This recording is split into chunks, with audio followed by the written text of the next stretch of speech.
Ravenwood, Pennsylvania, September 2023. Some doors are locked for a reason, and some voices should never be answered. When Mark and Claire moved to the quiet town of Ravenwood with their 2 children, they were chasing a new beginning, a slower life, away from noise and stress. Their new house stood tall and still, hidden behind a curtain of trees. It was old, yes, but peaceful, or so they thought. In the heart of the house was a basement door, secured with heavy chains and a lock stained with age. No key, no explanation, just a warning from the old man who sold them the house. Don't open it, not ever. That night, a sound stirred beneath their feet. Not footsteps, not the house settling. A whisper. It knew their names, and it wanted them to listen. The first evening in the Ravenwood house felt almost too quiet. Boxes were still stacked against the walls. The furniture hadn't fully arrived. The lights flickered slightly, as if the wiring hadn't been touched in decades. The wind outside whispered through the cracks of the old windows, and the smell of damp wood clung to the air like a memory. Sophie had wandered down the hall, clutching her stuffed rabbit, and paused at a strange door beneath the staircase. It was sealed shut with thick, rusted chains and a tarnished padlock that looked like it hadn't been touched in 100 years. She tilted her head and whispered, "Why's this door locked, Mummy?" Claire didn't answer immediately. She stared at the door for a long moment, her smile tight. "The man said it's just an old basement, not safe. Probably moldy or full of junk. Stay away from it, okay?" That night, around 2:37 a.m., Mark jolted awake. He wasn't sure why at first. The room was dark. Claire was asleep beside him, but something felt wrong, heavy. Then he heard it. A voice, faint, coming from below. Not speaking, not shouting, just whispering. He leaned over the bed and pressed his ear to the hardwood floor. "Mark." He froze. It was barely audible, like breath slipping through cracks in a tomb, but he heard it, and it knew his name. Meanwhile, in the next room, Evan sat upright in bed, eyes wide. He had just heard his name too, from beneath the floor, from behind that chained door. And Sophie, she was already awake, standing in the hallway in front of the basement, just staring, her stuffed rabbit dangling from her hand. The next morning, the family barely spoke over breakfast.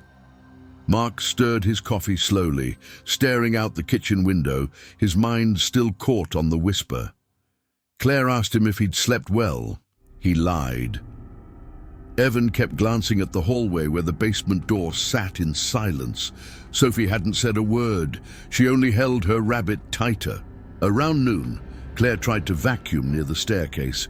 The moment she got close to the basement door, the machine shut off. She checked the cord, still plugged in. When she moved away, the vacuum roared back to life. She approached the door again. Silence. Later, Evan wandered the hallway and paused outside the door. He leaned closer, pressing his ear to the wood. Nothing. Then a soft knock. 3 taps from the other side. He stumbled backward, heart pounding. That night, Mark placed an old baby monitor near the door, out of curiosity. The other unit sat on the nightstand. Hours passed in silence, until just after 3 a.m. Static, then whispers, then something else. A scraping sound, metal on stone, a slow, deliberate dragging. Claire sat up in bed, pale. "Is that coming from the monitor?" Mark didn't answer, because the static had cleared, and now they both heard a voice, soft and eerily calm. "Let me show you." Just then, a loud thud came from the hallway. They rushed out of the bedroom and stopped cold. The basement door was open. The chains were still hanging, but the padlock was on the floor, shattered. Sophie stood nearby, pointing down the stairs. "They were calling. I didn't open it. It opened by itself." Mark grabbed a flashlight and slowly approached the doorway. The air was freezing, like stepping into a cave. The beam of light barely pierced the darkness below, but something moved. Not a person, not an animal. Something tall and twisted, just at the edge of the light. It vanished before they could fully see it, but the whispers returned, louder now. Each voice sounded familiar, like them, their own voices, calling from below. Mark stood at the top of the stairs, flashlight trembling in his grip. "Stay here," he told Claire and the kids. He stepped down. Each creak of the stairs echoed too long, unnaturally long, as if the wood itself was warning him not to descend. The flashlight flickered. The air grew colder with every step. At the bottom, the basement opened into a stone chamber, walls lined with shelves of forgotten jars and broken tools. But what chilled Mark wasn't the space. It was what had been carved into the stone walls. Names. His name, Claire's, Evan's, Sophie's, over and over, some scratched deep, others recent, some still being carved. He turned around sharply and saw it. A shadowy figure, tall and gaunt, standing in the far corner. No face, just the impression of a head, like something half-formed. It tilted toward him slowly. The flashlight died. Darkness swallowed everything. Upstairs, Claire held the baby monitor tightly as distorted voices filtered through. "It remembers us. It watches when we sleep. You left it down there."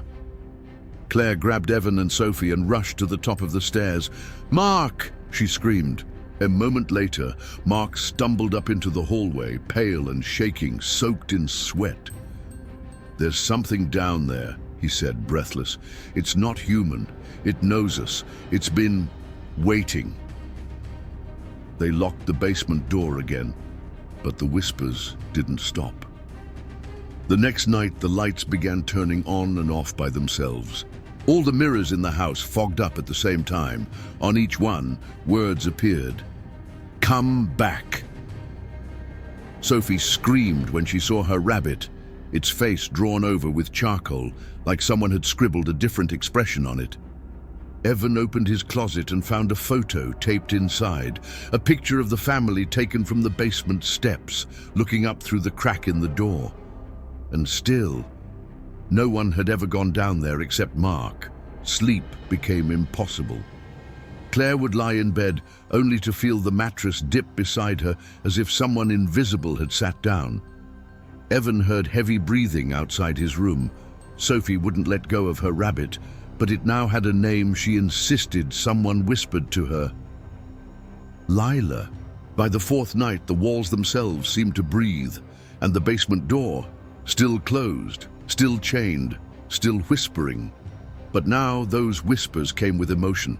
Regret, anger, loneliness. One night, Claire discovered an old journal tucked inside the attic insulation. It belonged to a woman named Eleanor, dated 1923. She and her family once lived in the house until her youngest child heard the whispers and changed. Eleanor's final entry read, "We locked the voices below, but it remembers us. It always remembers." The next morning, Mark snapped, "We can't live like this," he said. "We're opening that door. We face it now, or it takes more from us." Claire begged him to wait, but he didn't. With a crowbar, Mark broke the remaining chains. As the door creaked open, a low hum surged through the house like a choir of the dead. The basement stairs groaned as all four of them descended together, holding hands, the flashlight flickering erratically. This time, the chamber below looked different, larger, endless, like it had grown with them. In the center of the floor was a mirror, cracked, ancient, and in its reflection, not their faces, but twisted versions of themselves, crying, screaming, reaching out. Mark stepped closer. One reflection whispered, "You were here before. You made a promise." Claire dropped the flashlight. The chamber glowed faintly in a pale blue light now. the same light that had flickered behind their walls all week. On the far side of the basement, something stirred, a figure of shadows and light, the voice. But it didn't attack. It didn't move toward them. It just watched. And then it spoke, in all their voices at once. "You forgot us. You forgot what you buried." The figure's voice echoed like thunder beneath the earth, though it never opened a mouth. "You forgot what you buried." "But I never forgot you." Mark's hands trembled. "We've never been here before. We didn't bury anything." But the voice didn't speak to him alone. The mirror began to ripple like water, and images flashed across its surface. A child, alone in the basement, crying, a door slamming, chains locking, and then silence. Claire stepped forward, her voice cracking. "That's not us. That's someone else." The entity tilted its head, and a storm of whispering voices rose all around them, some mournful, others mocking. Sophie covered her ears and screamed, "Make it stop!" Suddenly the room shook violently. The shelves fell, the mirror cracked further. Evan, wide-eyed, pointed to the far wall. A sealed bricked arch had begun to bleed. Claire rushed to it and began pulling at the old bricks one by one, her hands raw and dusty. Mark joined her. Behind the final stone, they found a wooden box, no bigger than a shoebox, with an iron latch. The box was whispering. Mark opened it slowly. Inside was a small stuffed bear, decayed, soaked in dust and mildew, and a locket with a picture of a little girl. Carved inside the lid, "To Eleanor, never forget your sister." Claire gasped. This isn't about us. It's about them." The entity pulsed, its shape flickering in and out of form, now a girl, now a shadow, now nothing at all. "She left me, locked me away. I called for her, but she never came back." The house trembled one last time. Mark stepped forward, holding the bear close. "I'm sorry," he said. "You were forgotten, but not anymore." Claire held the locket open. "You had a name, you had love, and someone missed you. We're sorry." The whispers slowed, the air grew still. Then, for the first time, the entity smiled. Not a happy smile, but a relieved one. Its form faded into pale smoke, pulled gently into the mirror, which now showed nothing but their reflections, normal, unbroken, human. A soft voice echoed like a final breath. "Thank you for remembering me." The lights flickered once more, then held steady. The basement was just a basement again. 1 week later, the family filled the space with furniture, light, laughter, and no more whispers. Sophie placed the bear on a shelf and said, "Lila can stay here, so she's never alone again." They never saw the entity again. But sometimes, late at night, when the wind passed through the trees, they could swear they heard a thankful sigh beneath the floorboards.